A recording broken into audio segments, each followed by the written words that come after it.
Graças a Deus, louvado seja o nome do Senhor, a paz do Senhor para você que está nos acompanhando aqui no canal Renovo da Alma, em mais um podcast RenovaCast. Deus te abençoe, você é uma bênção, graças a Deus. Te convido a nos acompanhar aqui no canal, você tem a abazinha embaixo, inscrever, você se inscreva no canal, logo após se inscrever você clica no sino, depois marca a opção todas. Para quê? Todas as vezes que surgir um novo vídeo aqui no canal, uma nova postagem, um novo podcast, você vai ser avisado primeiramente. Olha aí que benção. E aqui nós temos aí mais de 12 mil vídeos aí no canal com as mais diferentes mensagens, palavras de oração. E tem o nosso podcast aí, RenovaCast, já com diversos episódios, com convidados especiais que traga aqui as suas experiências de vida, a sua palavra, que com certeza tem fortificado os nossos corações e tem agregado na sua vida substância para a tua caminhada cristã, a tua caminhada espiritual, a tua caminhada nas mais diversas áreas e facetas da sua vida. E com certeza hoje não vai ser diferente. Deus falará profundamente ao seu coração. Temos aqui um convidado especial também, que estará nos trazendo aqui uma palavra e com certeza Deus falará a sua vida. Deus te abençoe, você é uma bênção.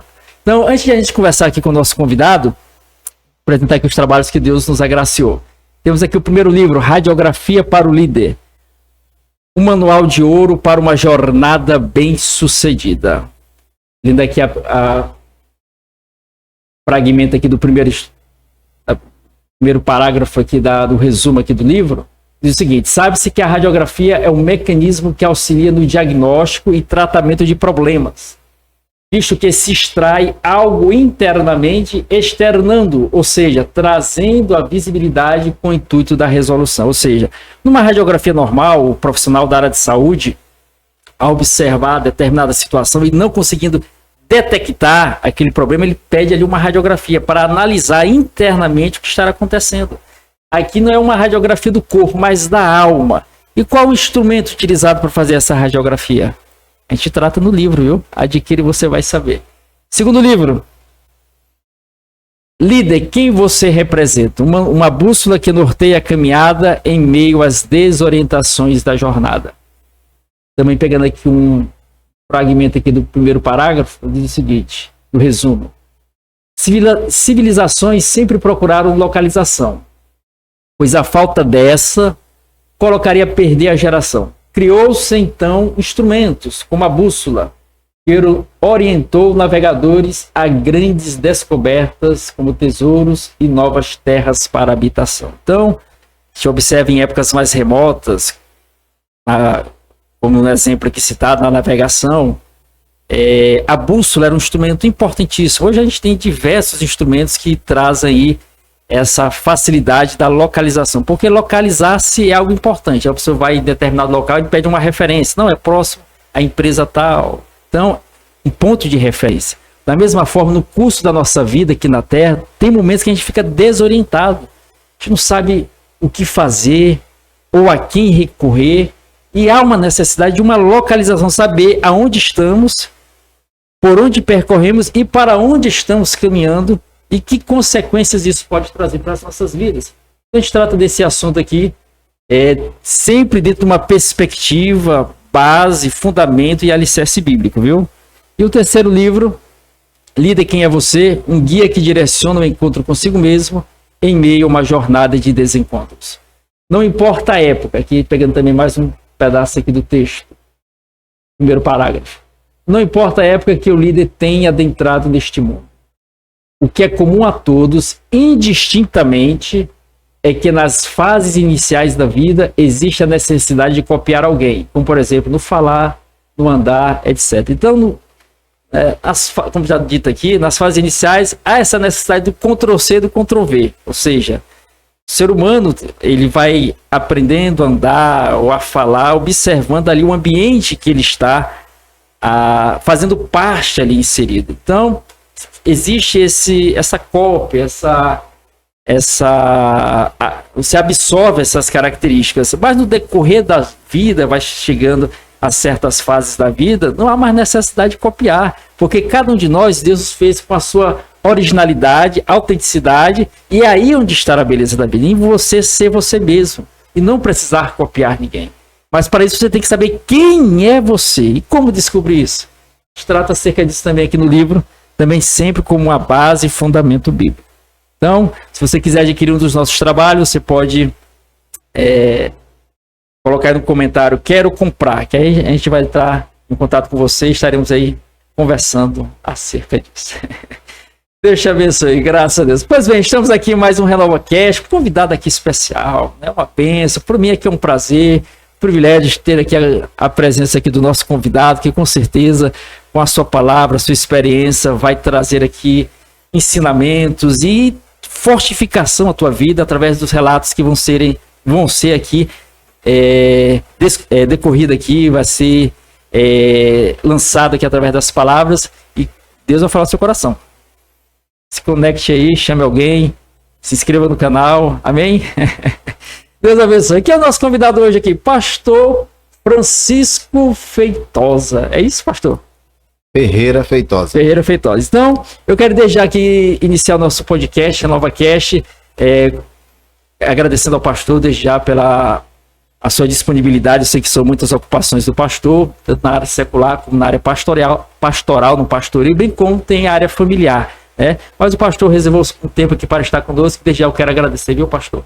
Deus lhe abençoe por essa oportunidade de senhor aqui, trazer aqui a sua participação para, através desta aqui, abençoar as vidas, através dos conhecimentos e informações que serão aqui relatadas. Então, eu quero desde já agradecer, bem como ofertar a oportunidade para o pastor fazer a sua consideração inicial, bem como já iniciar também com a oração, viu, pastor? Pastor Francisco, amém. Seja bem-vindo ao nosso RenovaCast. Obrigado. Paz do Senhor a todos que estão nos ouvindo nessa hora. Eu quero agradecer em primeiro lugar a Deus. Eu sei que todas as oportunidades da nossa caminhada é Deus que nos proporciona. E para isso Ele usa pessoas. Eu quero louvar a Deus pelo irmão Marco Leite, que me fez esse convite. E prontamente nós aceitamos. Estamos aqui para compartilhar o que Deus tem realizado na nossa trajetória, que foi o resgate que Ele fez na nossa vida. E tudo aqui, né, vai ser para exaltar, engrandecer, enaltecer o nome do Senhor. Vamos dirigir uma palavra de oração para nós iniciarmos. Senhor nosso Deus, nosso Pai, neste momento, Senhor, nós queremos Te louvar pelo privilégio de podermos estar aqui compartilhando da Tua grandeza, Senhor, da Tua palavra, dos Teus feitos grandiosos. Cada ouvinte que está agora, Senhor, nos assistindo, quero pedir a Tua bênção sobre a vida deles. E a bênção maior, Senhor, que seja a bênção da salvação. A bênção, Senhor, do resgate, a bênção da transformação da vida. Te apresento o Teu filho, irmão Marco Leite, que vai estar conduzindo as perguntas, que o Teu Espírito venha estar orientando. E também a mim, Senhor, vamos colocar aqui as nossas vidas, nos disponibilizar para o Teu Espírito, nos usar nesse final de tarde, início de noite, para transmitir as Tuas verdades, o quanto o Senhor é bom, o quanto o Senhor é poderoso para realizar coisas grandiosas na vida de qualquer pessoa que crê, acredita e submete à sua vontade. Assim oramos e agradecemos em nome de Jesus. Amém.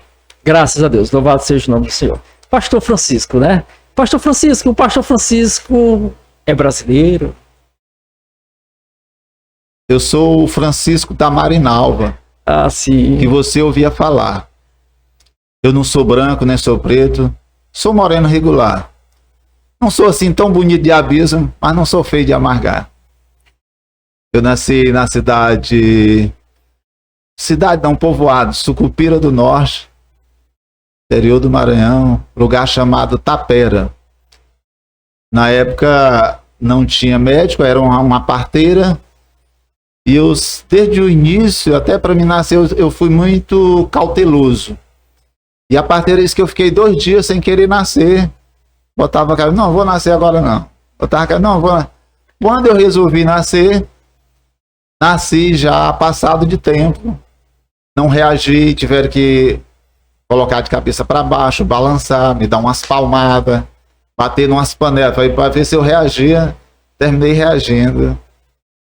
E estamos aqui hoje, né? E durante esse tempo todo foram muitas coisas. Quando a minha mãe estava grávida, ela teve um sonho. O sonho apareceu um anjo para ela e disse: ó, se o teu filho for mulher, tu coloca esse nome. Se for homem, tu coloca Francisco. Quando ela acordou, então ela não lembrou o nome se fosse mulher.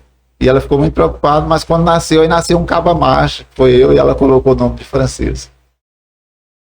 Graças a Deus. Então, pastor, o pastor já começou com uma poesia aqui, um poema, né? O pastor aí, parabéns, né, pastor? Graças a Deus por esse dom artístico aí também. E só tocou no nome aí, Marinalva, né? A irmã Marinalva Quem é a irmã Marinalva, pastor, né? A Marinalva é minha companheira, né? Há 28 anos. 28 anos, né, pastor? Missionária Marinalva. Estamos aí na obra de Deus, temos 3 filhos, a Maísa, a Maíla e o Marcos. Certo. Tem, ó. Xará, Marcos, né? Xará. São uma benção e ela é uma mulher extraordinária, né? Eu digo que 80% do meu ministério é dela, eu tenho só 20% aí. Deus tem me presenteado com a missionária Marinalva e também com os filhos. São bênçãos de Deus na minha vida. Graças a Deus. São 28 anos, né, pastor, de casado, né? Graças a Deus. Aí observando aí 3 filhos, né? Então a irmã Marinalva, aí a primogênita Maísa, né? Isso, Maíla e Marcos André, que é resultado de oração. De oração, né? Então um abraço aí, né, para cada um deles, né? Deus abençoe, estão nos acompanhando aí, que a graça de Deus esteja sobre cada um grandemente. Então, pastor, o senhor colocou algo interessante aí.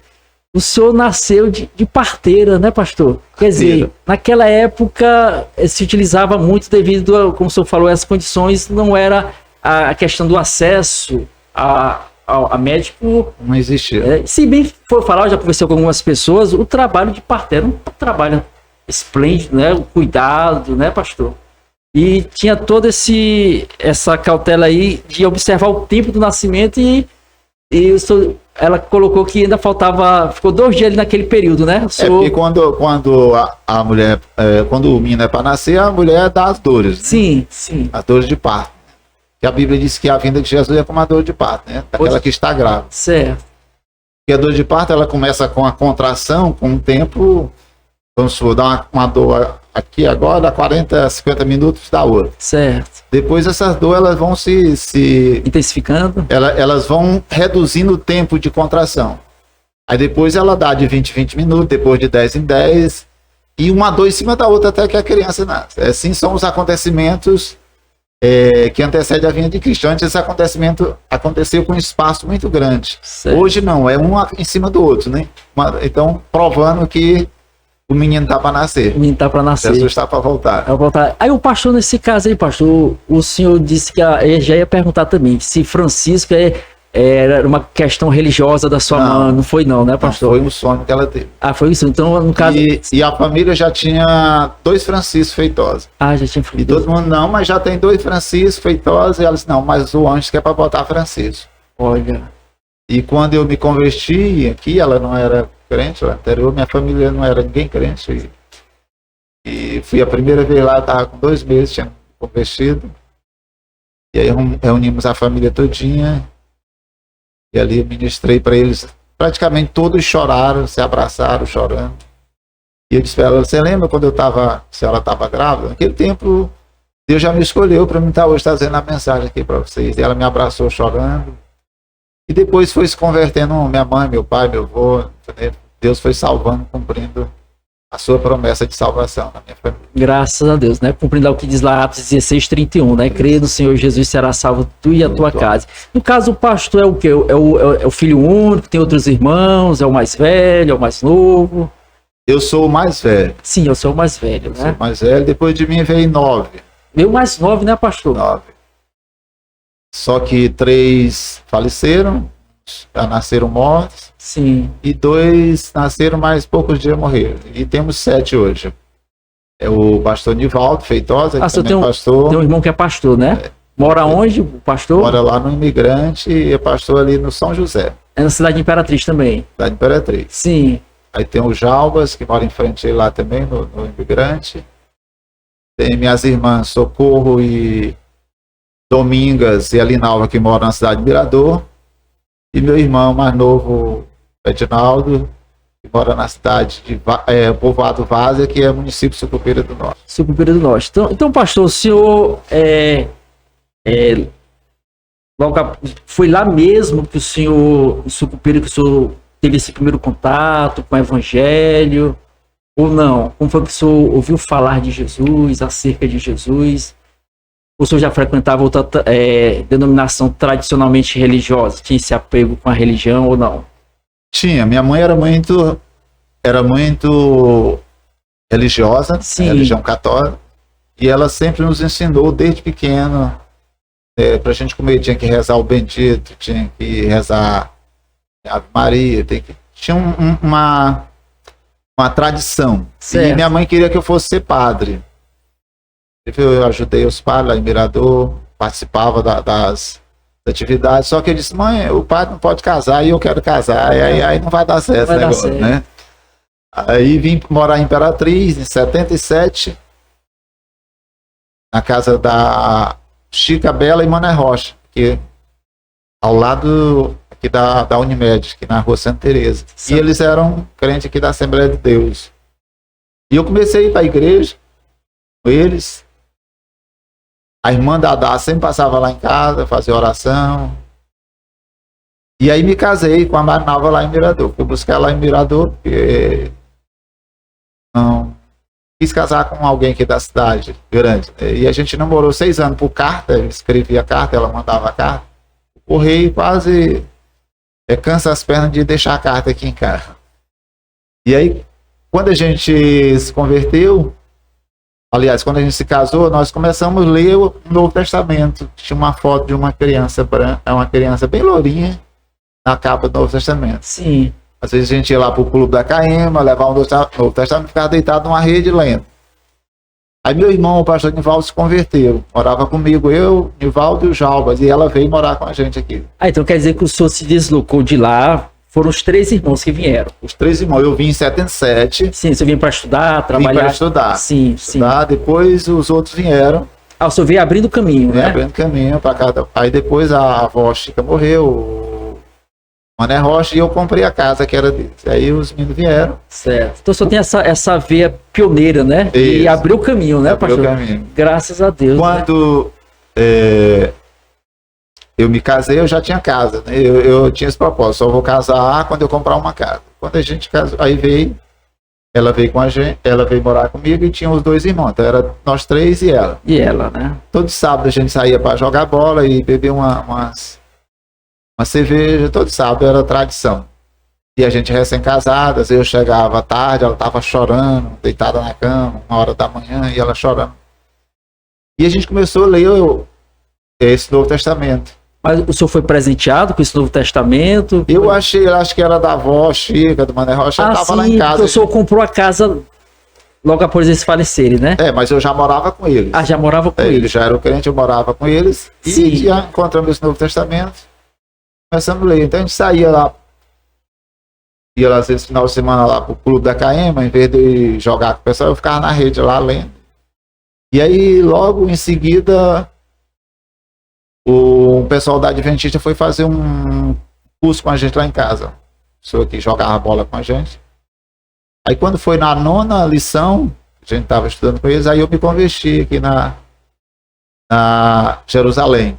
Jerusalém, no caso, é uma igreja de qual denominação?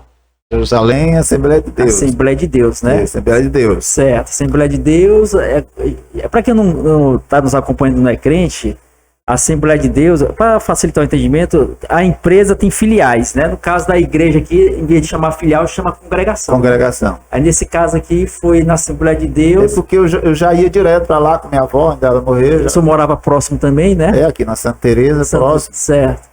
Ia para lá com ela. Então já, meu irmão se converteu, o Divaldo, e ficou convidando eu e a Marinalva para a gente ir. Foi indo. E Deus foi trabalhando. Meu coração, quando eu saía para jogar e beber, não sentia mais alegria. Sentia tristeza, era uma angústia muito grande dentro de mim. E nós realizamos o último jogo que eu joguei, o campeonato foi em João Lisboa. Convidei a minha esposa, achando que nesse dia a gente ia ganhar, ia dar uma goleada, que o time era ruim, o nosso era bom. Ah, não era só pelada não, Não, entendeu? jogar era campeonato. Campeonato, né, pastor? Era. O pastor era o quê? Centroavante, lateral, Era zagueiro. Era cabeça de área. Cabeça de área, né, Joguei pastor? muito no estádio aqui, Olha, você não chegou a campeonato jogar. amador. Olha aí, pastor. E aí, esse jogo foi... Eu entendo ali que foi uma ação de Deus, né, que a gente achou que... Eu digo, hoje eu vou levar minha esposa para ela ver o tanto que a gente vai ganhar desse time. Tinha aquela convicção De que a gente ia ganhar. Então fomos, levei ela. O time deles estava tão desmotivado que começou só com 9 e a gente com 11. E a gente fez um gol no primeiro tempo, não conseguia mais fazer gol. E no segundo tempo chegou 2 jogadores deles, completou o time. Com 20 minutos do segundo tempo me substituíram e o time virou para 2-1. Ali acabou. Voltei arrasado. Era num sábado. Quando foi no domingo... De manhã eu decidi, hoje eu vou aceitar Jesus. E minha esposa também, naquele mesmo domingo pela manhã, decidiu, hoje eu vou aceitar Jesus. Só que eu não falei para ela e nem ela falou para mim. Esse que eu ia perguntar, não houve essa não comunicação? houve essa comunicação. Eu decidi só e ela decidiu só. Ela disse, hoje eu vou na igreja. Embora o Francisco queira aceitar o Jesus ou não, eu vou aceitar Jesus. E da mesma forma hoje eu vou para a igreja. Se a mais nova quiser, não quiser, hoje eu vou aceitar Jesus. E nós fomos para a igreja, quem estava pregando esse dia era o pastor Antônio Carlos, ele era missionário na Santa Fé, lá no período do Maranhão, perto de Sucupira do Norte, município de Sucupira do Norte. E eu lembro até a mensagem, ele pregou João 2,18. Gravou, né, pastor? Filhinhos, já é a última hora. Olha. E ele pregava assim, parecia que Deus estava esmurrando meu coração. Ei. Chegou no meio da pregação, comecei a chorar. Olhei para minha esposa, ela chorando. Aí, quando ele terminou a pregação, eu coloquei a mão no ombro dela e disse, minha filha, Jesus está chamando a gente, dá para esperar. E à medida que eu ia chorando, eu ia sentindo um grande peso sair de cima do meu corpo. Porque quando eu imaginava aceitar Jesus, como é que eu vou... Meus amigos vão chegar no sábado para sair, para ir jogar e beber. Como é que eu vou dizer isso para eles? Então eu achava que eu não tinha força para sair daquela situação. E à medida que eu ia chorando, Deus foi me libertando.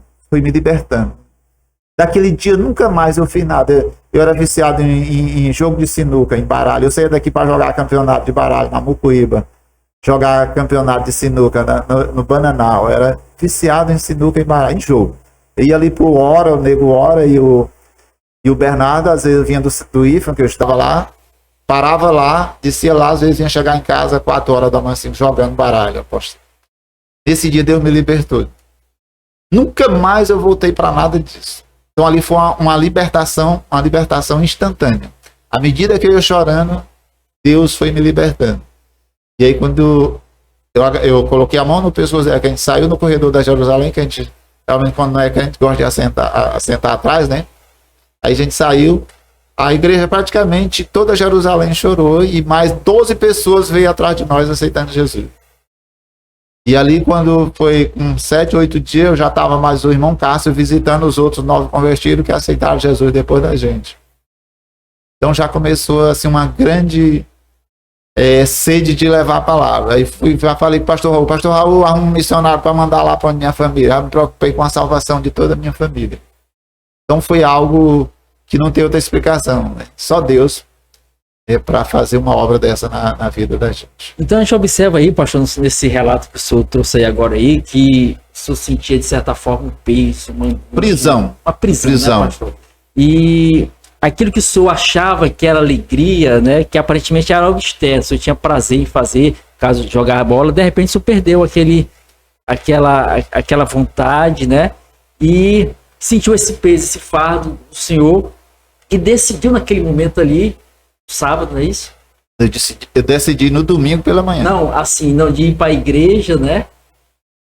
Isso quando eu retornei do jogo no sábado no final da tarde, eu voltei aí com angústia, uma tristeza muito grande. Ali eu decidi não ir mais, porque aquilo não me preenchia mais. Né? Aquele prazer não me preenchia mais, porque o mundo ele não oferece felicidade para as pessoas, ele oferece prazer. Você quer prazer, o mundo oferece prazer, felicidade não. Então eu troquei esse prazer que eu já não sentia mais, Deus tirou, por uma alegria que vem do próprio Deus, do nosso coração. Então foi uma troca bem feita que eu fiz. Então o senhor coloca aí, observando que o senhor coloca aí, prazer e felicidade. Então dá-se a entender então que o prazer é algo externo, né? E a felicidade é algo que brotou dentro do senhor. E é momentâneo. Toda vez para você, que a pessoa tem que fazer, sentir um prazer, ele tem que cometer um pecado, um erro. E aquilo vai deixando ele escravo. Porque liberdade é o que aconteceu comigo. Quando foi no outro sábado, meus amigos chegaram no carro pro lado de cima, não sabiam. Me chamavam Chicão, vamos Chicão, o time tem que ganhar hoje. E eu falei assim, não vou. E o que foi? Sou crente agora. Tu não vai porque o pastor não deixa tu ir mais. Eu disse, rapaz, o pastor não empata ninguém fazer nada, não. Se alguém tivesse de empatar, minha esposa tinha empatado, meu pai tinha empatado, minha mãe, ninguém nunca empatou, o pastor vai empatar. Eu não vou agora com vocês porque eu sou livre. Eu sou livre. Se eu quiser ir, eu vou e ninguém empata. Mas hoje eu sou livre para dizer que eu não vou e ficar em casa. Antes eu não dizia não porque eu não era livre, eu era escravo. Eu sabia que estava fazendo o que era errado. Chegava em casa, minha esposa estava chorando, recém-casado, e eu não tinha força de dizer que não ia. Agora, Deus me libertou, e eu tenho a oportunidade de dizer sim ou dizer não para esse convite de vocês. Como eu sou livre, eu não vou mais com vocês, vou ficar em casa. Eles foram embora, nunca mais vieram atrás de mim. Então, aquela autoridade, né? A gente observa então que o senhor disse que antes o senhor tinha aquele receio em relação aos amigos, se o senhor tomasse aquela decisão, né? Isso. Aí, quando o senhor tomou a decisão, o senhor foi com toda a convicção, né? Toda a convicção. Me faz lembrar lá de 1 João 4, versículo 18, a parte B, que no amor não existe medo. Não. Antes do verdadeiro amor lança fora todo medo. Aí no mesmo livro de 1 João 4, agora o versículo 8, vai dizer que aquele que não ama não conhece a Deus porque Deus é amor. Então, nesse caso, esse amor que livra e liberta do medo é Deus. Então, quando o senhor toma essa decisão, aquele medo, aquele receio vai embora e o senhor, com toda a convicção, diz, não, hoje eu sou livre. Livre, né, pastor? Não vou mais. Vai mais, olha. Graças a Deus. E a partir desse momento, pastor, o senhor diz que brota no seu coração esse desejo de também divulgar essa mesma satisfação que o senhor teve para outras pessoas. E o primeiro alerta foi levar para a família, né, pastor? Foi. A família. Porque eu me preocupava muito com a família lá. Minha família achava que... às vezes pensei até, não, vou lá ser um vereador, um prefeito, ver se resolva a situação da família. Na verdade, eu não tinha condição de resolver nem a minha situação, quanto mais resolver da minha família. Mas aí encontrei Jesus e resolveu a minha e também da minha família. Então só ele, realmente, ele tem capacidade, poder para resolver. Graças a Deus. Então, pastor, nessa 7 dias depois, o senhor já estava lá fazendo visita dos, né, novos convertidos. Os novos convertidos, né, pastor? Em seguida, foi aberta uma missão no lar lá em casa. Certo. O que seria missão no lar, pastor? Isso é uma reunião com os vizinhos, né, convida as pessoas. Convida os vizinhos. Vamos lá em casa, vai ter uma oração, vai ter um louvor. E lá você faz um momento de oração, louvor e ministra a palavra de Deus. Certo. E na semana que eu abri, o pastor pobreiro Rubeval veio, que hoje é pastor. Quando foi na outra semana, no dia os vizinhos vieram, só que ele não apareceu. Aí eu tive que começar a dirigir. Só acredita que tenha sido, de certa forma, Deus trabalhando? E aqui na Santa Teresa, a gente fez praticamente em todas as casas a missão no lar. Missão no lar, né, pastor? Já os vizinhos era que chamavam.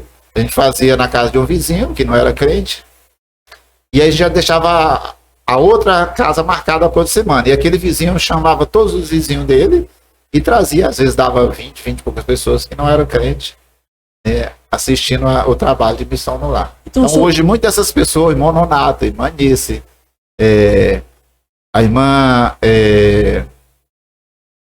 da irmã Nice, a irmã Leni, tudo são fruto desse trabalho.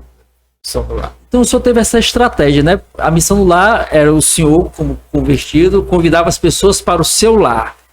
Depois disso, eu comecei a usar a estratégia de fazer no lado das pessoas. Eu dizia, quem quer na sua casa? Eu Olha quero. aí, né, pastor? Estratégia boa, né? Dava mais comodidade para as pessoas, né? E ele mesmo chamava os seus amigos que não eram evangélicos, que não eram crentes. Porque fica mais fácil, né, a pessoa chamar, o vizinho dele. Geralmente sempre tinha um lanche no final. E o que eles gostaram? Porque eu não criticava a religião dele. Então isso foi uma forma de ir conquistando a confiança deles e a amizade com relação a levar a palavra de Deus. Porque muitas vezes você tem que ganhar primeiro a amizade da pessoa para depois levar a palavra e ganhar para Jesus. Então a gente observa, já disse Salomão lá em Provérbios 11, versículo 30, parte B, que quem ganha a alma sábio é, né? Então são os de sabedoria aí nesse caso, né? Porque, de certa forma, além de a pessoa dar a oportunidade de ceder para o senhor pregar, o senhor teve aquela perspicácia de ganhar a confiança da pessoa. E, de certa forma, não atacar, né? Ali, de certa forma, levar uma palavra que venha trazer alento, alívio e agregar essa pessoa em torno do evangelho, né? Qual o objetivo da palavra de Deus? É acusar a pessoa, é conscientizar. É conscientizar. A partir do momento que a pessoa é consciente pela palavra, ele tem condições de tomar uma decisão. Então, meu objetivo sempre foi conscientizar. Nunca foi criticar, atacar, menosprezar. Sempre foi conscientizar. Aconteceu uma situação que foi muito interessante lá em Buriticupu. Buriticupu, qual estado? Buriticupu, Maranhão. Maranhão, sim. Eu trabalhava na CAIM, era gerente comercial e eu viajava muito. Buriticupu, Bom Jesus, Cidelândia, João Lisboa, Alto Parnaíba, Tasso Fragoso. E a gente foi fazer uma campanha de corte lá em Buriticupu. A gente recebeu da prefeitura, aí... O senhor trabalhava na CAEMA. A CAEMA é o quê, pastor? CAEMA para quem não conhece, tá de outro estado. É a companhia, né, que é responsável para levar água, né, na casa das pessoas. Ah, sim. Na verdade... Ela é uma estatal ou ela é privada? É estatal. É estatal. A CAEMA ela não vende água, ela presta um serviço. Certo. Então, ela pega a água do rio, trata essa água e manda entregar na sua casa. Certo. Por esse serviço ela cobra. E nós fomos fazer essa campanha lá em Buriticupu. E foi várias equipes para a rua e eu fiquei no escritório com o gerente de lá, que era o Gilmar. Quando chegou o pessoal do campo, o escritório recuado, a gente estava lá e de repente um rapaz acendeu um cigarro. Quando ele acendeu o cigarro, eu dei vontade de falar alguma coisa, mas eu tenho muito cuidado para não ferir a pessoa, mas conscientizar. Aí o outro foi e pediu, rapaz, me dá um tragozinho. O outro foi e fumou. O terceiro foi e pediu, fumou. Isso no escritório? Isso na frente do escritório da CAEMA em Buriticupu, fora do escritório. Ambiente fechado, não, lá de fora. Certo. E aí eles foram fumando aquele cigarro. Quando o último pegou, que foi o João, ele já estava se queimando aqui, mas só um toquinho ele fumando. E eu com vontade de falar e não sabia como falar. Procurando o momento certo e a palavra adequada para falar, né? E eu tinha comprado uma caixa, um chiclete de caixinha. O chiclete vem da caixa e tinha começado a mastigar aquele chiclete. Estava ali mastigando. O Espírito Santo disse para mim assim: pega o chiclete e oferece para o João. Que em caso que era o último que estava fumando. Olha aí. Eu peguei o chiclete da minha boca. Aceita, João, o chiclete. E ele disse: você me respeite, seu feitosa. Como é que você vem me oferecer um chiclete que você babou, que você mastigou, rapaz? Eu digo: João, como é que tu tá fumando esse cigarro com teus colegas? Tudinho fumaram. O irmão Marcos, ele deu um choque, ele quase caiu, ele fez assim, ó. E ali eu aproveitei, evangelizei. Um rapaz estava afastado há muitos anos, ele reconciliou ali. À noite eu visitei ele. E a esposa dele, só ele tudo que ele faz é para beber e fumar. Ali eu dei minhas roupas que eu levei, dei para ele. Eu cheguei lá em casa, a minha funcionária, porque dei as roupas, não, eu dei para um rapaz. Você vê como é que Deus faz. A estratégia que o Espírito Santo mandou, me orientou a usar foi para conscientizar. Porque se eu tivesse direto, pastor, é um nojento, todo mundo fumou esse cigarro, tu tá fumando, ele ia ficar zangado. Então a estratégia, não oferece chiclete. Quando ele não aceitou o chiclete, eu disse, como é que tu tá fumando cigarro com teus colegas, tudinho fumaram, babaram, e tu tá com dor de chiclete, que ainda tá com um gostinho de açúcar aqui. Porque a Bíblia diz que o Deus deste século cegou o entendimento das pessoas. Isso. Então a pessoa ali, ele tá cego. Ele não consegue ver, né, a coisa nojenta que ele tá fazendo. Então é preciso um choque assim, e só o Espírito Santo dá essas estratégias, né, para poder abrir a mente e a orientação da pessoa. Fora disso, a gente mesmo não tem essa capacidade de discernimento, mas o Espírito Santo dá. E aí o efeito, ele vem, o resultado vem. Gente, você observa aí, né, pastor, né, como o senhor falou, né, a pessoa está lá no mundo, está cega, né? É como o senhor disse aí lá, Paulo diz lá em 2 Coríntios 4, versículo 4, nos quais o Deus deste século cegou o entendimento dos incrédulos, para que não lhe resplandeça a luz do evangelho, da glória de Cristo, qual é a imagem dele. Então a pessoa está cega. Mas naquele momento ali, a pessoa cega, você tem que saber como se posicionar. E aí o senhor, o pastor, teve essa sensibilidade, primeiro, do Espírito Santo de Deus, né? Porque tem que estar sensível, né, pastor? Para ouvir e já executar ali. Daí o senhor trouxe uma palavra agradável, né? É o que diz lá Salomão em Provérbios 16, 24, palavras agradáveis são como favo de mel, doces para a alma e medicina para o corpo. Então o senhor trouxe uma palavra agradável, mas ao mesmo tempo confronta. Ele é interessante, né, pastor? Eu achei. O senhor pegou, o senhor estava mastigando lá aquela pastilha, aquele chiclete, aí o senhor tirou e ofereceu para ele. Mas que estratégia abençoada, viu, pastor? Olha, você que está nos acompanhando aí, você pode utilizar aqui, ó. São estratégias, são experiências que você pode absorver e utilizar na área da evangelização. E o senhor ofereceu para ele, né? Na mesma hora houve uma repulsa, né? Não, que isso? Chicão, né? Chamava, Francisco? Lá na KM é Feitosa. Feitosa. Aí isso não, mas você me respeite, seu Feitosa. Tu tá fazendo mesmo aí com cigarro, né, pastor? Olha aí que estratégia, né, pastor? E ali, de certa forma, depois teve foi esse João que a esposa dele disse que... Não, o João não foi outro que gastava no meio recurso, ali, né? Estava desviado há muito tempo. A Bíblia fala em Isaías 55, verso 2, a parte A, que por que gastais o dinheiro naquilo que não é pão, né? E a pessoa tá no mundo, ela faz essas coisas, né, pastor? Acaba gastando em vícios, em bebedices, prostituição. E nesse caso, pastor, a pessoa dessa aí que está nessa situação, com certeza o senhor, durante o percurso da sua... já que não vamos entrar no pastoreio, né? Mas no percurso da sua área de evangelização, tanto no aspecto da missão do lar, como em outros trabalhos evangelísticos, né? Você já deparou com pessoas dessa forma? Como foi que o senhor apresentou para elas? Apresentou o quê?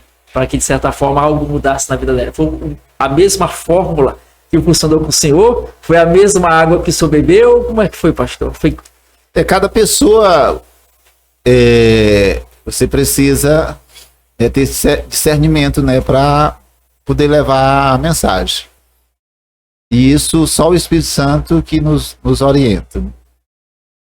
Que às vezes uma estratégia dá certo, mas você não pode colocar isso como uma regra. Quer dizer, já pensou, todo mundo que estiver nessa situação fumando, eu vou chegar lá com chiclete, oferecendo? Então, por isso que precisamos estar sensível à voz do Espírito. Se vivemos no Espírito, andemos também no Espírito. Então, cada pessoa é uma estratégia. E cada momento, Deus nos dá estratégia diferente, dependendo da situação. E precisa, aquele que quer ganhar alma, precisa realmente ter amor, ter compaixão daquela compaixão, sentir a dor, né, a dor de uma alma perdida, né? Então quando morre alguém assim conhecido, eu sinto a dor. Às vezes eu vou orar e é uma dor muito desesperadora, né?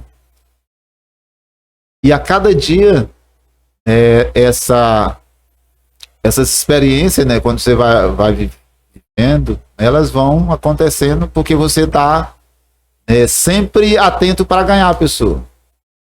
Tudo que você faz é com o objetivo de ganhar a pessoa.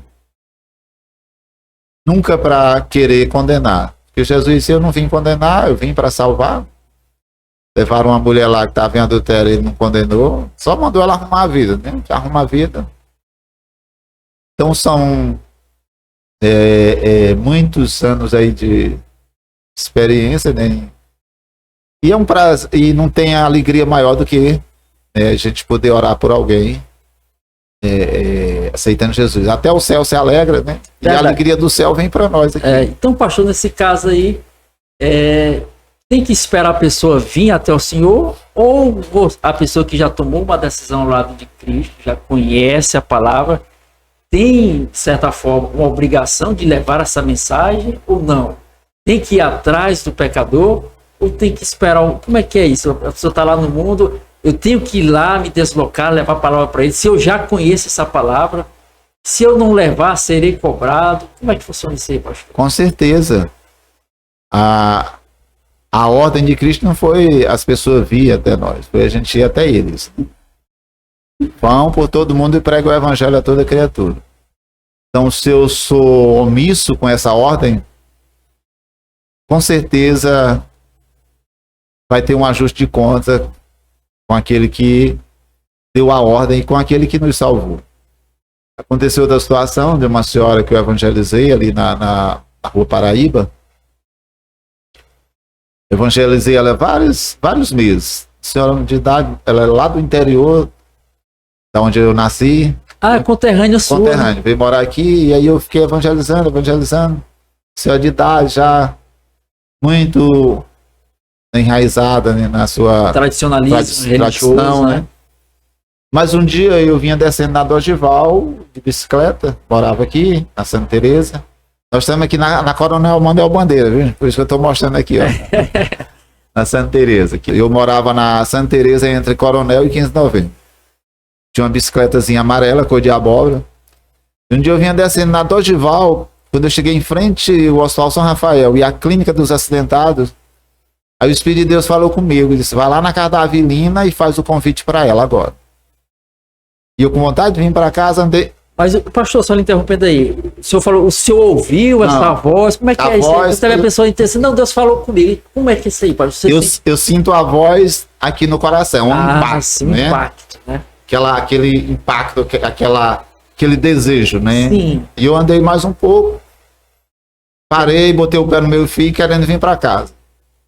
Aí bradando dentro do senhor. A voz foi mais forte. Vai na casa dela e faz o convite agora. Aí eu tomei na Paraíba, ela morava aqui entre a Barão do Rio Branco e Rui Barbosa. E lá ela estava assistindo televisão, as novelas dela, às 6 horas. Aí disse, dona Avelina, eu vim aqui porque Deus mandou eu vir hoje aqui para a senhora aceitar Jesus. Eu já evangelizei a senhora tem uns 4 meses aqui, eu nunca lhe fiz convite. Eu não era muito fazer, eu gostava sempre de evangelizar e nunca, às vezes, de fazer o convite. Vai ficar naquela insistência. Mas eu vim aqui porque Deus mandou eu vir aqui para a senhora tomar uma decisão hoje. E ela tinha uma vizinha que era da mesma igreja dela e ela disse, não, meu filho, eu já entendi. Você me explicou direitinho o plano da salvação, eu entendi, compreendi. Só que eu não vou aceitar hoje. Amanhã eu vou mudar para outra casa aqui, depois da aberração na Rua Pernambuco, ela morava de casa alugada, morava ela, a filha dela e a neta. Ela, a Fernanda, que era filha, aliás, a Neide, que era filha, e a Fernanda, que era neta. A Fernanda e a Neide já eram convertidas. E ela não. E, dona Avelina, você não está entendendo? Eu vim hoje que Deus mandou. Não, mas não vou aceitar hoje, não. Digo, e que hora que a senhora vai fazer a mudança? Amanhã? Ela disse, não, amanhã de manhã, 8 horas, fazer a mudança. Eu digo, não, pô, eu venho ajudar você a fazer a mudança. Eu digo, eu ajudar a fazer a mudança. Eu digo, a senhora já mudou, agora você aceita Jesus. Você me disse que era quando mudasse? De manhã, peguei minha bicicleta, subi. Na Bernardo Saião, dobrei a Paraíba. Quando cheguei próximo da casa dela, vi um monte de gente. Parei a bicicleta que eu entrei e estava fazendo o velório dela. Velório de o velório daquela mulher. 11 horas ela infartou e morreu no mesmo dia. Essa mulher. Essa mulher. Deus sabia que ela ia morrer naquele dia e mandou ir lá. E ela não aceitou. 11 horas ela infartou e morreu. Mesmo dia que eu fui lá, que Deus disse, vai lá e faz o convite para ela. Você vê o quanto Deus se importa com a salvação da pessoa. Eu tô falando isso aqui, eu tô me arrependendo. Não, eu senti aqui agora, pastor. Eu fiquei impactado agora, viu? Observa como é que a brevidade da vida, né, pastor? Nós somos como vapor, né? E quem poderia ir lá? Eu que tinha liberdade de ir lá evangelizar. Então Deus falou comigo. Foi com o senhor. Vai lá e agora você já imaginou se eu não tivesse ido? Como estaria hoje? Será se ela tinha aceitado? Será se ela não tinha aceitado? Eu não ia ter mais paz assim, né, diante dessa situação. Então, por isso, quando o Espírito Santo falar, você tem que ir. Outro dia Deus falou para mim no hospital, um rapaz, lá, os filhos dele participam do culto das crianças lá, e o pai dele infartou, foi pro socorrão, e eu tava no mercadinho ligado. Aí Deus disse, vai lá agora. E eu fui, ele estava lá na sala amarela, entrei lá. Ele já tinha dado outras crises, tinha que fazer uma ponte safena. Eu falei para ele, você está com necessidade de fazer uma ponte safena? Estou. Mas a necessidade maior de você aceitar Jesus. Ele aceitou Jesus ali. O filho dele, que é soldado é policial no Pará, se reconciliou, que estava afastado há muito tempo. Levaram ele para fazer a ponte safena em São Luís. Demorou uns 4 dias, ele morreu. Hoje o filho dele é crente, que estava lá, e ele fez um culto na casa dele, chamou a família lá, umas 40 pessoas, e ele disse assim, irmão, ele hoje é convertido, hoje eu entendo o quanto Deus lhe usou para você ir lá para salvar meu pai. Naquele dia eu não entendi nada, por que o irmão veio aqui? Tá entendendo? A gente observa aí, pastor, nesses 2 casos aí, com resultados diferentes, mas com 2 pontos que eu gostaria de destacar, que no caso aí, em relação às pessoas, a oportunidade, né? Paulo diz lá em Colossenses 4, versículo 5, portai-vos com sabedoria e aproveitai as oportunidades. Uma não aproveitou, o outro conseguiu aproveitar. Salomão também diz em Eclesiastes 9, versículo 10, tudo quanto tiver a mão para fazer, faze-o logo conforme as tuas forças. Porque no além, para onde tu vai, não há mais projetos, obras, sabedoria, nem conhecimento algum. Então, se o pastor queria falar alguma coisa? Não, os ladrões da cruz, os dois tiveram a mesma oportunidade. Mesma oportunidade. Então, nesse aspecto aí, uma não soube aproveitar, o outro aproveitou. Ambos partiram para a eternidade. A gente não vai aqui, de certa forma, lançar certas palavras, mas ali, a Bíblia diz lá em Mateus 12, 33, a parte B, que pelo fruto se conhece a árvore, né? Então, E a misericórdia de Deus é só até o dia que a morte chega. A morte chegou, Deus não tem mais misericórdia, ele vai aplicar o juízo. Juízo de Deus. Porque Deus não aceita ninguém interferir na eternidade do outro. Depois que a pessoa partiu, está selado, não adianta fazer, não ajuda e nem atrapalha a eternidade dele. No caso, o escritor aos Hebreus vai dizer lá em Hebreus 9, 27. Porque aos homens está dado morrer uma só vez, vindo depois disso. Então, a pessoa tem que aproveitar enquanto está aqui, né, pastor? A oportunidade passa. E o outro aspecto é em relação à sua pessoa como evangelista, como conhecedor da palavra. O senhor foi tocado para levar a palavra. Aí, nesse caso, me faz lembrar lá de Ezequiel, capítulo 33, versículo, parafraseando aqui, 13 ao 16, que o senhor fala assim, olha, eu vou dizer para o pecador que ele vai morrer. Mas, se tu disser que ele vai morrer, e ele morrer no seu pecado, o sangue dele pela cabeça dele. Agora, se eu disser que ele vai, e tu não disser, aí das tuas mãos eu vou requerer. Então, o pastor disse que se não tivesse tomado essa iniciativa, eu estaria com esse peso na consciência, esse remorso, carregando esse fardo pesado. Então, porque ia ficar a dúvida, né? A dúvida, né, pastor? Então, nós temos que anunciar o evangelho e ser sensíveis à palavra, né? Paulo já se expressava lá em 1 Coríntios 9,16, se anuncia o evangelho, não tens que me envergonhar, porque sobre mim pesa essa obrigação, e ai de mim se não anunciar o evangelho. Então, pastor, nesse caso, para ser sensível à voz de Deus, pastor, como é que a pessoa tem que fazer? Tem que ter o hábito da leitura da palavra, a oração, tem que ter esse contato com a espiritual, essa conexão com Deus por meio da oração e da leitura da palavra. Você tem que estar ligado, conectado com Deus, né, o dia todo, né? Claro que tem um momento de você ler a Bíblia, de você orar, você jejuar, tem que jejuar, né? Tem gente que não jejua, passa o tempo todo, né? Aí quanto mais você se consagra, mais o espírito vai aflorando e a carne vai desaparecendo. Então você precisa estar conectado com Deus, ligado, né, com relação à orientação do Espírito Santo, porque senão Deus pode até falar, mas você está insensível, não consegue ouvir. Consegue ouvir, né, pastor? Então não depende de Deus, depende de nós. Deus está à disposição para nos usar. Quer dizer que, conforme diz lá Paulo em Romanos 12, 11, ele não faz recepção de pessoa, não. Não faz recepção de pessoa. Todos têm a mesma oportunidade. A mesma oportunidade. Então, nesse caso... Por que uns têm mais, são mais, e outros menos? Porque sim, pastor, uns buscam mais, se entregam mais, se envolvem mais, e outros não.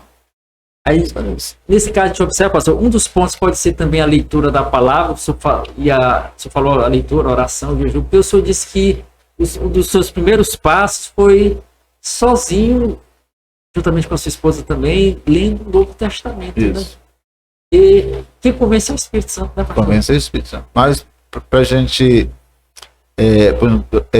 alguém ser convencido, ele tem que ouvir. Tem que ouvir. Né? Para você pregar, você tem que ter o conhecimento. Né? Quer dizer, a pessoa questiona a sua fé, como é que você vai explicar a sua salvação se você não sabe? Ou se você não tem nem convicção da sua salvação? Como é que a gente vai oferecer aquilo que a gente não tem? Não tem como. Então, em primeiro lugar, nós temos que cuidar de nós mesmos. Depois, ir atrás dos outros. É o que Paulo diz lá em 2 Timóteo 2, versículo 15, né? Procura apresentar-te a Deus como obreiro aprovado, que não tem que se vergonhar, que não deixa a minha palavra da verdade. E outra questão que o pastor falou é amar a si mesmo, né, pastor? Cuidar de si, da sua espiritualidade, se alimentar com a palavra e também na questão da oração, né, pastor? Importantíssimo. Então, pastor, no percurso da sua caminhada, da sua jornada de evangelização, seu apreço, o seu prazer em levar a palavra de Deus para as pessoas, e a gente observa bem que seus relatos aí, que o senhor não tinha essa... que a maioria dos evangelistas, ele tem aquela ânsia de querer orar logo pela pessoa. Eu não sei, não vou julgar. Se é uma questão, será, de vaidade, vou fazer assim que orou, ou não sei. Mas o senhor tinha esse cuidado de visitar constantemente, né, e lançando a palavra até ficar molhadinha, né? Assim, ó, eu dizia para muitos, aqui mesmo quando eu pregava, eu digo, ó, eu tô plantando a palavra aí, é igual, né, a geração de uma criança. Eu dizia para ele, uma hora vai chegar aos 9 meses, aí vai nascer. Se nasce de 7 meses, 6 meses vai dar trabalho ou morre. Então tem que nascer no tempo certo. Né? Uma criança nasce de 7 meses, 6 meses, é um trabalho, né? Agora quando nasce no tempo certo. Então eu não tinha essa preocupação de querer logo orar. Evangelizar, conscientizar. E deixar o Espírito Santo convencer. Porque quando ele convence, quando é eu... Às vezes na igreja aqui, uma vez um irmão, vou falar o nome, levou uma pessoa a primeira vez na igreja e estava lá insistindo com a pessoa para ir. Vai, vamos, senão tu vai para o inferno. E a pessoa sem querer ir, eu cheguei a interferir. Não. A pessoa vem a primeira vez, você já quer forçar a pessoa. E a pessoa vai para lhe agradar, não foi convencida, se zanga, fica com medo de vir aqui e a pessoa ficar forçando e nunca mais ele vem aqui. E uma barreira, né? Uma barreira. E essa pessoa passou muito tempo, mas depois ele se converteu. E ele falou, naquele dia eu não estava, não era meu dia de ser. Depois até me ajudou ali na aliança. Mas tudo tem um tempo, a gente quer antecipar as coisas. Quer ajudar Deus. Não dá certo ajudar Deus. Você viu o que foi que aconteceu com Abraão? Tentando ajudar Deus. Não dá. Deixa. Até hoje tá o problema aí. Olha aí, né, pastor? Que dá uma mãozinha ali para Deus, né? Eu não tenho essa coisa, eu nunca tive agonia para nada, né? Então, para nascer, para casar, eu namorei 6 meses.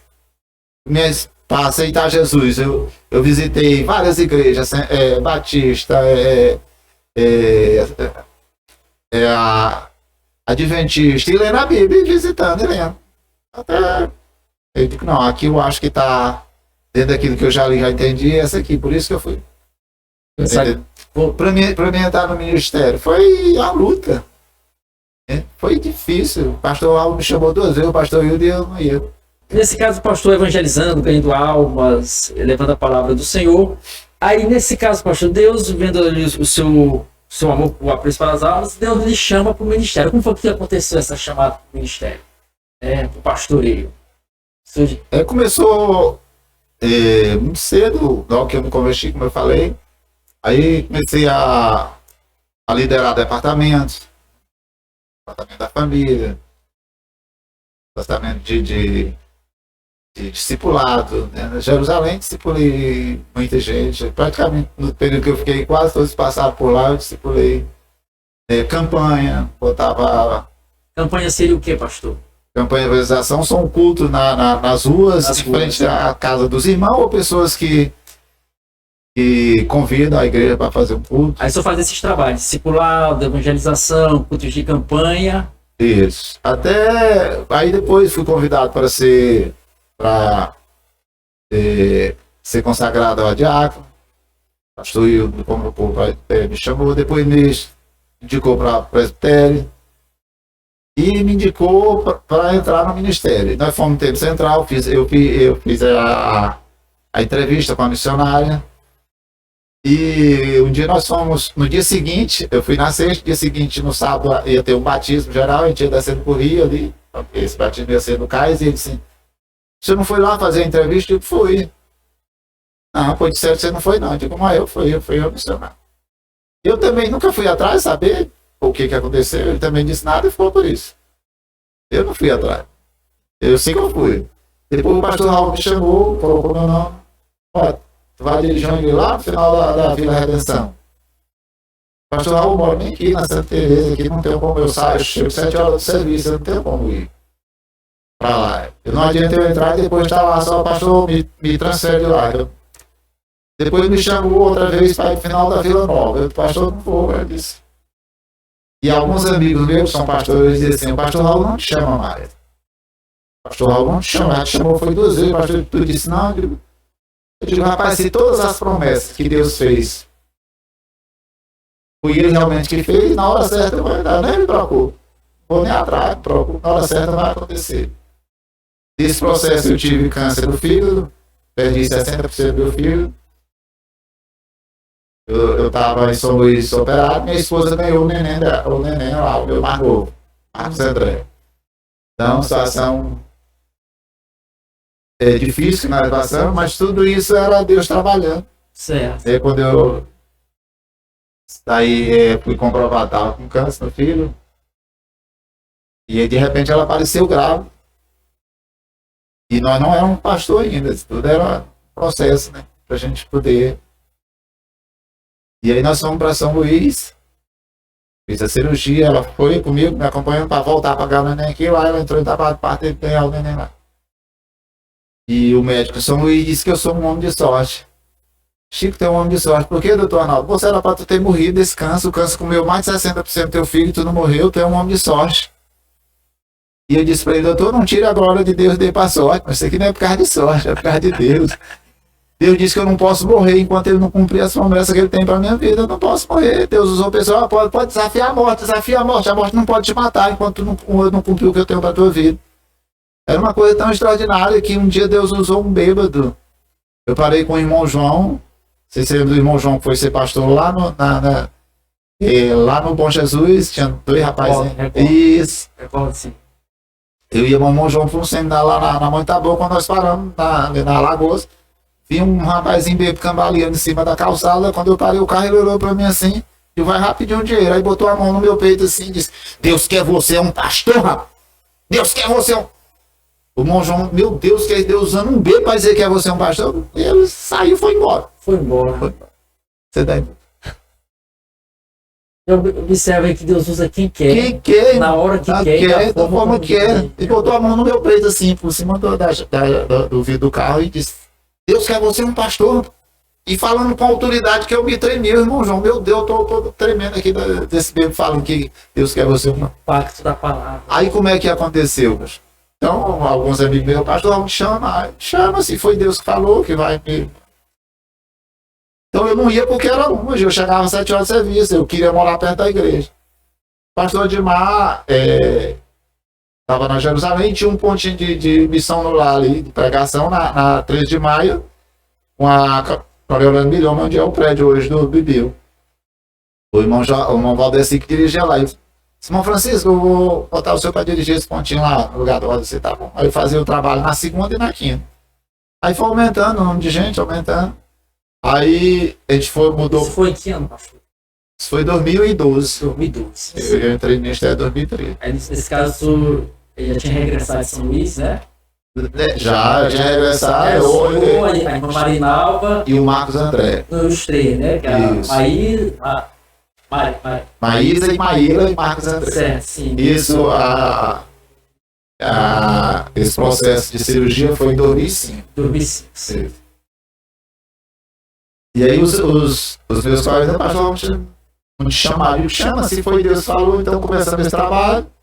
Aí foi aumentando o número de gente, fazendo na segunda e na quinta. Aí alugamos do outro lado, um dia eu fui na padaria ali da Delano comprar pão cedinho, mais 7 horas, peguei o carro, fui. Quando eu vinha voltando, o pastor Raul ia perto do Tempo Central. Frente à praça, Mané Garrincha, eu parei, pastor Raul, eu vou levar lá. Aí ele entrou e naquele trajeto ele disse, como é que tá lá o ponto de missão lá? Pastor, tá bom, já tem umas ovelhinhas aí. Sabe, pô, vamos oficializar isso lá, transformar numa congregação ligada a Jerusalém. Foi assim que aconteceu. Um quarteirão da minha casa. Um quarteirão da sua casa. Eu chegava do serviço, às vezes dava tempo de banhar, só botava a gravata e corria para a igreja. Olha aí, né? A Bíblia diz lá em Salmo 37, verso 4, agrada-te do Senhor. E ele satisfaz o desejo do teu coração. É o que você queria próximo de casa. E a minha esposa dizia, não, isso aqui não vai para frente não, tem tanta igreja grande aí.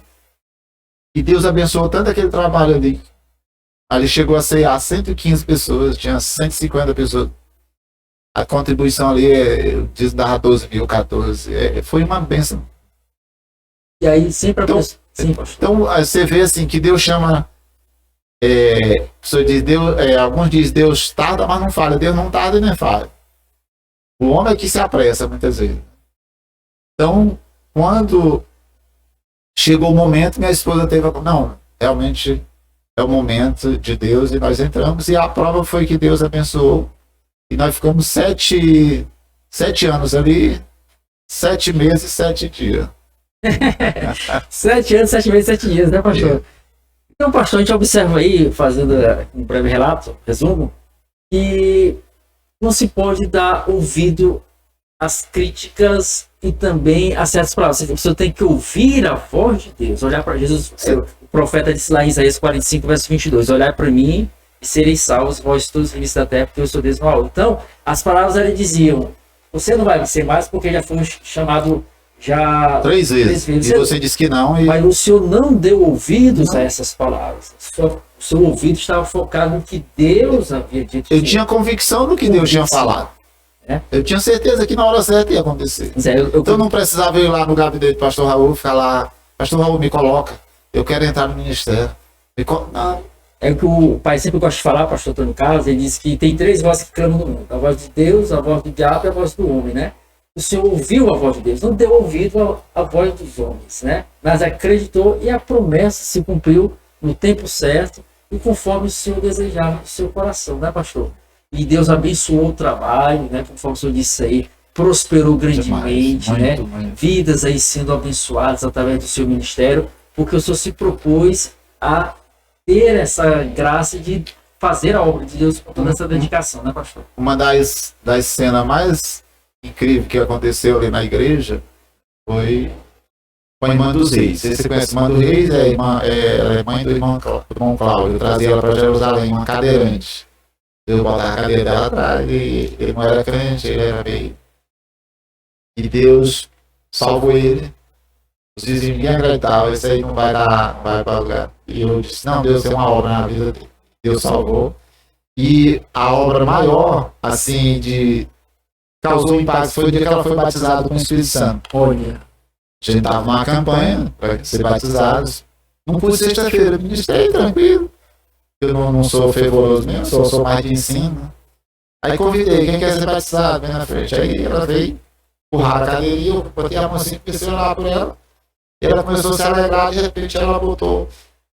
Fez força aqui com a duas mãos, e foi em pé, só com a perna dentro da igreja, e batizado com o Espírito Santo, e pulando só com a perna e falando no ministério no meio da igreja. Foi uma cena assim que marcou o meu ministério. Foi algo assim impressionante, porque a igreja pegou, o fogo caiu assim, foi algo extraordinário. E eu atrás dela, com medo dela cair, tentando segurar, e ela disse que não estava com medo de nada. Olha aí, né, pastor? Então Deus, ele tem o poder de fazer tudo isso, né? Pra gente, nós somos o que? Apenas colaboradores, né? Colaboradores, né? Diz lá Paulo em 2 Coríntios 3:9, 1 Coríntios, né? Porque somos cooperadores de Deus, lavoura de Deus, casa de Deus, sois vós. Então, essa foi a sua primeira igreja que o senhor iniciou, né, pastor? Foi. Em casa, é a Assembleia de Deus, congregação, Arca da Aliança. O nome Arca da Aliança, foi o senhor que colocou? Não, nós fizemos uma votação, cada um trouxe o nome dos irmãos e esse entrou em consenso que era o nome mais bonito. Arca da Aliança, né, pastor? Aí o senhor passou lá 7 anos, 7 meses, 7 dias, né? Pastor, assim, tudo que é novo, né, de certa forma assusta, ou de certa forma, porque você vai iniciar, a pessoa não, né, você vai tirar a habilitação, né, dar os primeiros passos ali, né, e fica com aquele receio, porque o que vai fazer, o que vai tomar. Quando o senhor for assumir a primeira congregação, o senhor teve, assim, o receio, porque agora o senhor está na frente do trabalho, né?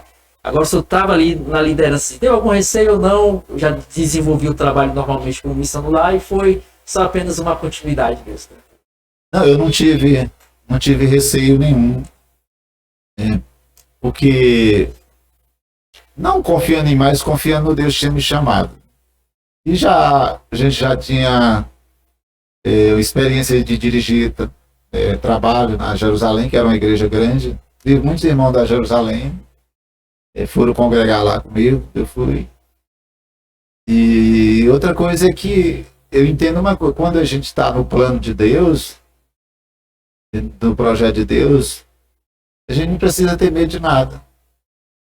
Tem gente que tem medo, tem inimigos, os inimigos se levantaram contra mim. E quando eu estava lá, alguns irmãos, pastor, eu tive uma revelação, um sonho. Vão se levantar contra você, vai haver uma traição.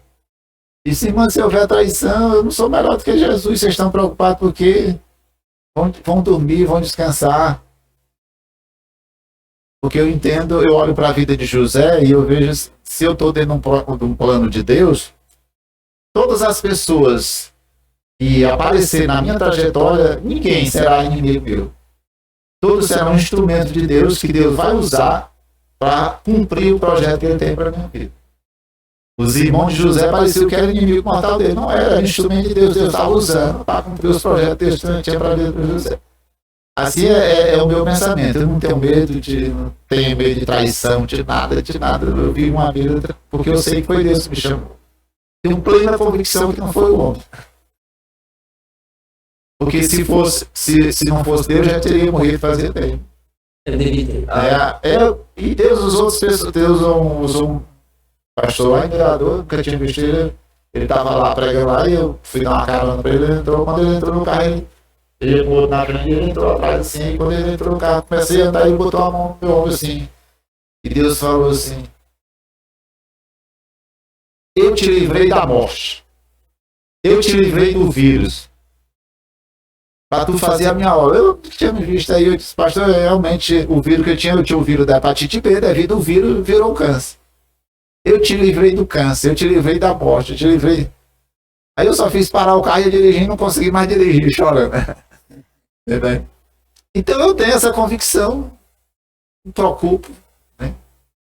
Muita coisa não. Só preocupo só e descanso. A minha preocupação é em fazer, né, em obedecer às orientações, assim, em relação à pessoa se levantar, não.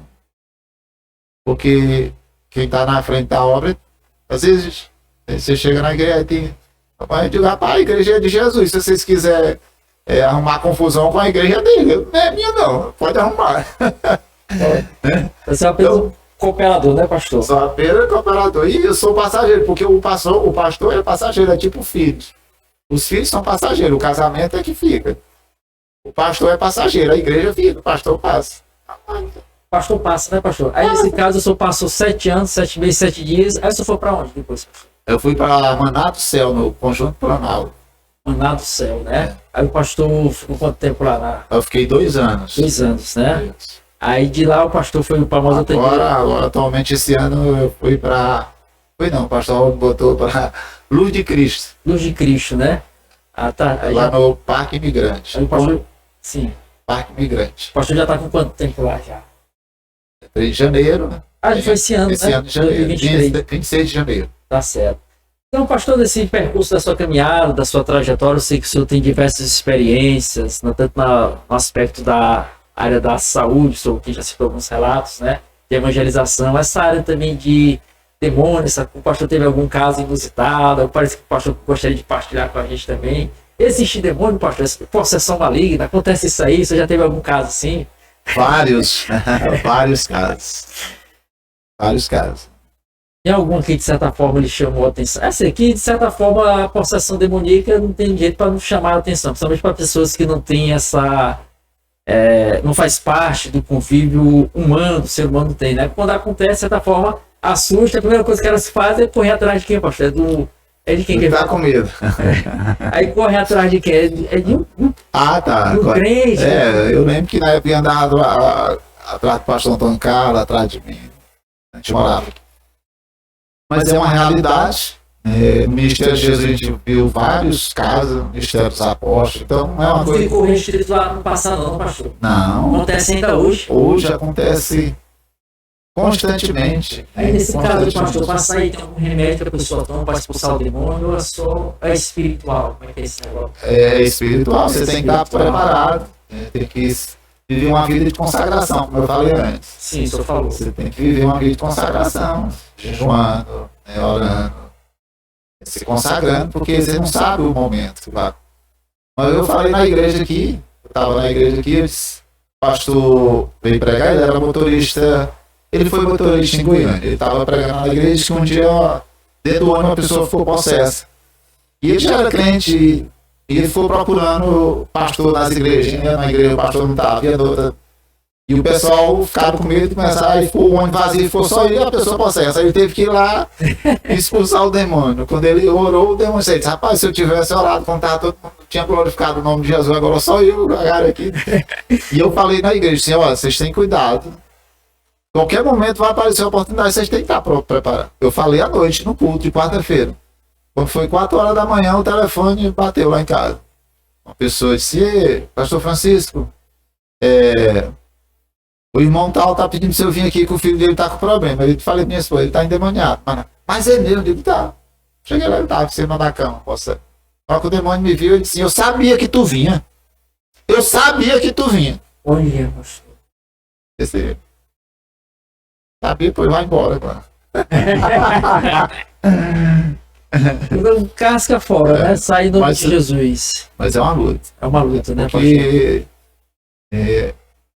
esse caso era muito sério. Então, a importância, né, pastor, de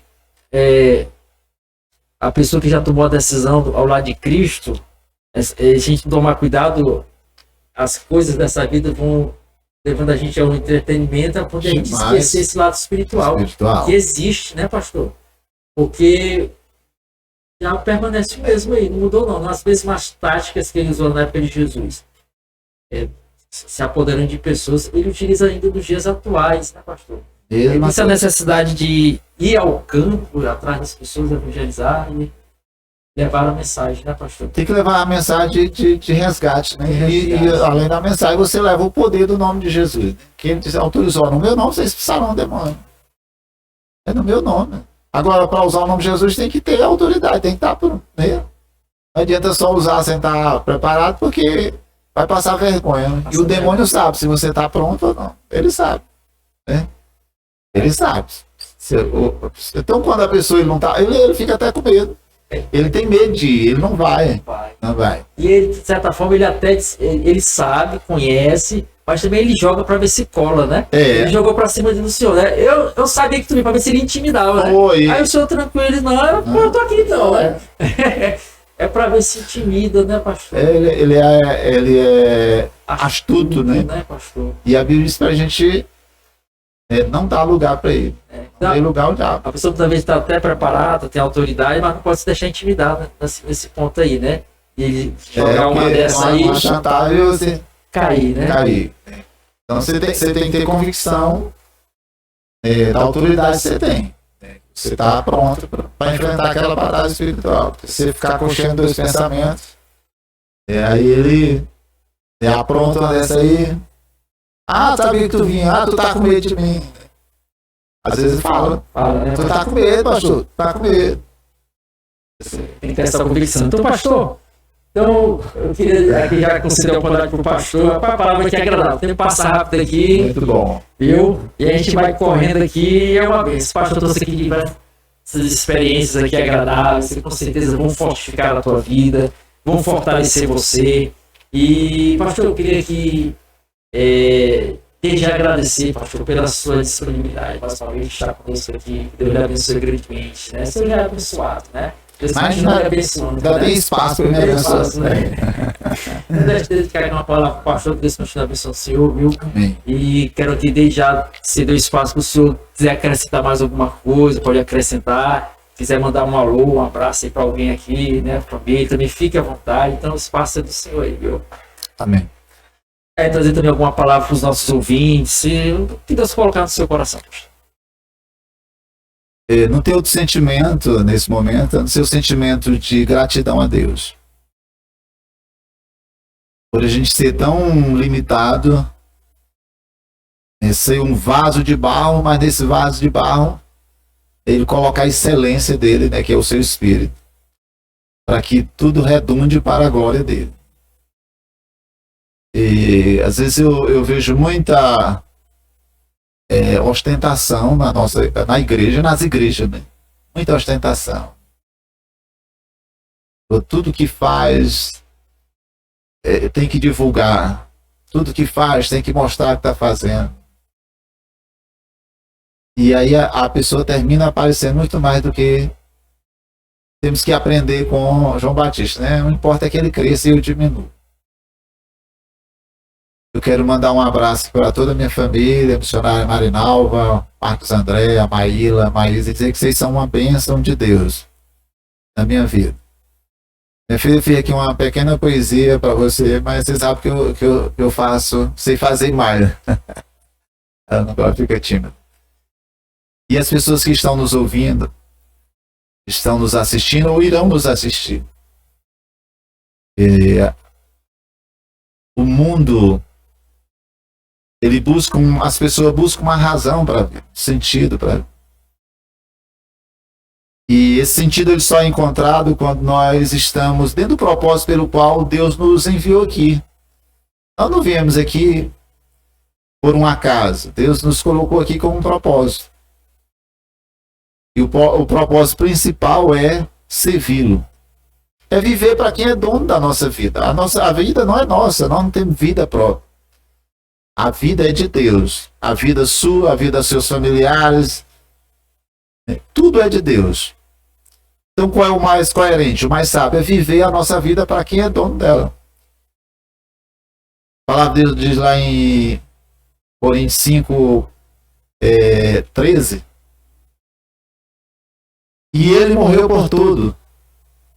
Para os que vivem, não vivam mais para si, mas vivam para aquele que por eles morreu e ressuscitou. Então viver para nós é o maior grau de egoísmo. É quando o ser humano quer viver para ele. E quando ele vive para ele, para agradar ele mesmo, a vida não tem sentido, não tem razão, porque ele está fora do propósito maior. Então o que eu quero, a mensagem que eu quero dizer para você, deixar para você, no final dessa conversa tão agradável, é dizer para você: viva para Deus. Se você nunca viveu para Deus, experimente viver para Deus. Se você já viveu para Deus, deixou, você sabe que quando você vivia para Deus, era muito melhor. Então volte a viver para Deus. Viva com Deus, agora e aqui. E não tenha medo de um dia partir. Se você não vive para Deus, quando você pensa na morte, a sua alma entra em pânico, entra em desespero, porque ela não quer ir sofrer. Mas você está em uma guerra entre a carne e o espírito. A carne, ela ama os prazeres daqui. A tua carne, a minha carne, ela só se inclina para a morte. Tudo que ela inclina é para a morte. Ela quer se destruir logo para voltar para o pó da terra de onde veio. Mas o espírito se inclina para a vida e paz. Então que o Senhor abençoe a sua vida. E essa é a nossa mensagem. Viva para Deus, até porque Cristo também diz: vinde a mim. Ele chama para você ir a Ele. O salmista Davi diz: entrega o teu caminho ao Senhor, confia nele, e o mais Ele fará. E você quer que Deus faça as coisas para você, até confia em Deus, mas não quer entregar a vida para Ele, quer viver para você. A primeira coisa é entregar a vida. Porque Deus é um Deus de reação, não um Deus de ação. Você age, aí Deus reage conforme a sua ação. Então viva com Deus. Entregue a sua vida para Ele.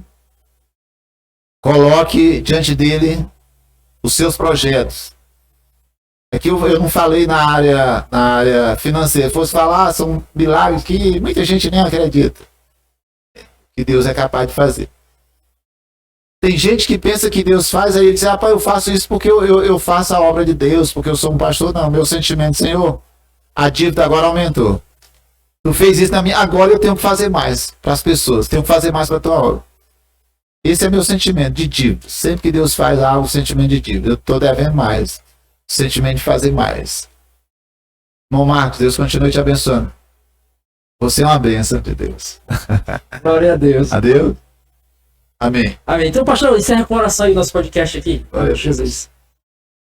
Senhor nosso Deus, nosso Pai, nós queremos, Senhor, mais uma vez te agradecer. No final, Senhor, deste momento aqui tão agradável, onde eu pude compartilhar contando uma parte do que o Senhor tem realizado na minha vida, meu ministério. E eu te peço, Pai, continua conduzindo a minha vida, a vida do irmão Marcos, a vida do irmão pastor Antônio Carlos, e as pessoas, Senhor, que nos ouviram agora. Eu sei que muitas delas têm correntes que aprisionam, mas a tua palavra diz, lá no Salmo 124, versículo 7, que a nossa alma estava presa, como um passo no laço do passarinheiro, mas o laço quebrou e nós escapamos. Senhor, eu quero pedir nessa hora que o Senhor venha quebrar o laço do passarinheiro, o laço do inimigo, as correntes, Senhor, da liberdade para as pessoas te servir. Tu tens o poder de libertar. Não importa a grossura da corrente, as prisões, o Senhor tem todo o poder. Tu mesmo, Jesus, que a ti foi entregue todo o poder nos céus e na terra. Eu quero, Senhor, nesta hora abençoar todos que estão nos ouvindo, todos que irão nos assistir com a bênção da libertação. Não existe o sentimento melhor do que nos sentir livre para te adorar, para te louvar. E também, Senhor, para sentir a tua doce presença, a presença do teu Espírito Santo. Aleluia. Amado. Glória a Deus. Obrigado, Senhor. Obrigado, Senhor, por essa oportunidade. Eu te agradeço, eu te louvo. Continua abençoando, Senhor, esses momentos aqui com o teu filho. Dá graça a cada dia para ele. Conduz através do teu Espírito e faz ele chegar onde o Senhor já planejou, Senhor. O Senhor já planejou os teus caminhos para ele andar, que são muito mais altos que os caminhos dele. E eu sei que o Senhor é poderoso e tudo vai acontecer no momento, na etapa certa. Da tua paz, tua prosperidade espiritual, familiar, tua prosperidade, Senhor, financeira, tua prosperidade, Senhor, psicológica, emocional. Pessoa, trabalho do teu filho, eu sei que ele faz para exaltar e glorificar o teu nome, e também que as pessoas venham aqui e conte as grandezas que o Senhor tem feito. Porque nós somos a geração eleita, o sacerdócio real, a nação santa, o povo adquirido, para que possamos anunciar as grandezas daquele que nos chamou das trevas para a sua maravilhosa luz. Amém. Graças a Deus. Louvado seja Deus. Deus te abençoe. Que palavra abençoada, que oração maravilhosa. Então, que Deus te abençoe. Visite nosso canal. Deus te abençoe por mais essa oportunidade. E olha, leia a Bíblia. Deus é contigo. Jesus está voltando. Você é uma bênção. Até a próxima. Querendo Deus.